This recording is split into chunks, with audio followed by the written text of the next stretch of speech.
Matt Damon and John Krasinski had their first meeting intensely awkward. Even though Matt Damon is a well-known actor with a string of box office successes, he is not an expert at interacting with others. Around 2010, when John Krasinski first met Matt Damon, he had first-hand knowledge of this fact. Matt Damon made the worst possible mistake when he met Emily Blunt's husband, his co-star and on-screen love interest. Luckily, all of them got over their uncomfortable initial encounter and went on to become neighbors and even go on double dates. However, John still remembers Matt Damon's introduction, which took place just after his tongue became stuck in his wife's lips. John Krasinski and Matt Damon met in quite uncomfortable situations. When John Krasinski first met Matt Damon, he didn't anticipate being made fun of by him. When John Krasinski went to see his wife Emily Blunt on a movie set, he told Conan O'Brien that things quickly became tense. John entered a tent to see the current scene, which included Matt Damon kissing his wife. As he arrived, "It's just Matt and my wife kissing very deeply," Krasinski clarified. "That strikes me as really weird."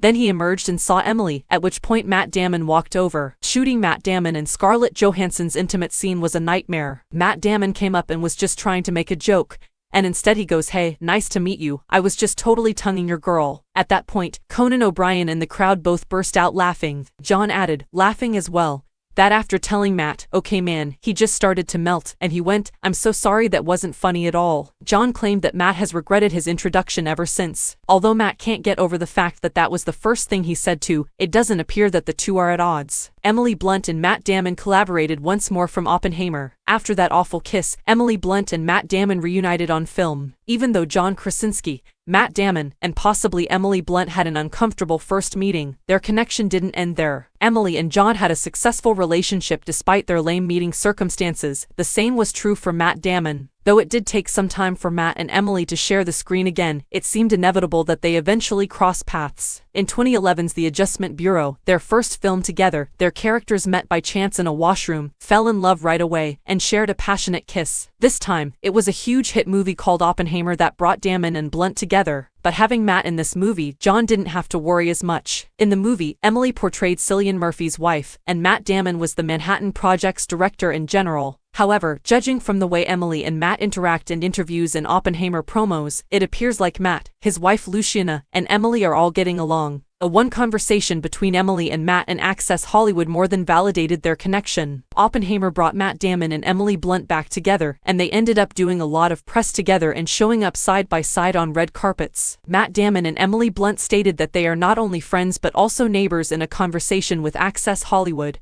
It was their first time working together on a project, but Matt had to get quite close to Emily that first time. The two chuckled when they remembered The Adjustment Bureau during the Oppenheimer teaser, with Emily joking that viewers were just crying out for it. Emily quipped that in the sequel, she would wear a fedora and Matt would perform the dancing, while the interviewer expressed her enjoyment of the film. Looking back at their mutual history, Emily said that Matt was so nice to her at her audition for The Adjustment Bureau, describing him as lovely and fun. While Matt acknowledged that Emily slaughtered the audition, he also said that Blunt was the only one who didn't do well that day. Matt recalled how Christopher Nolan came to see him about the role in Oppenheimer, even though he didn't talk about their first meeting. He also mentioned that he ran across John Krasinski in the same apartment building. Matt said that Emily hadn't been formally requested to participate in the movie yet, and Nolan didn't want to see her on the same day because he didn't want her to believe he was just selecting a convenient cast who just happened to live close to one another. Although Matt and Emily remained silent during the interview, they acknowledged that they went on double dates and that they occasionally borrowed tequila instead of milk.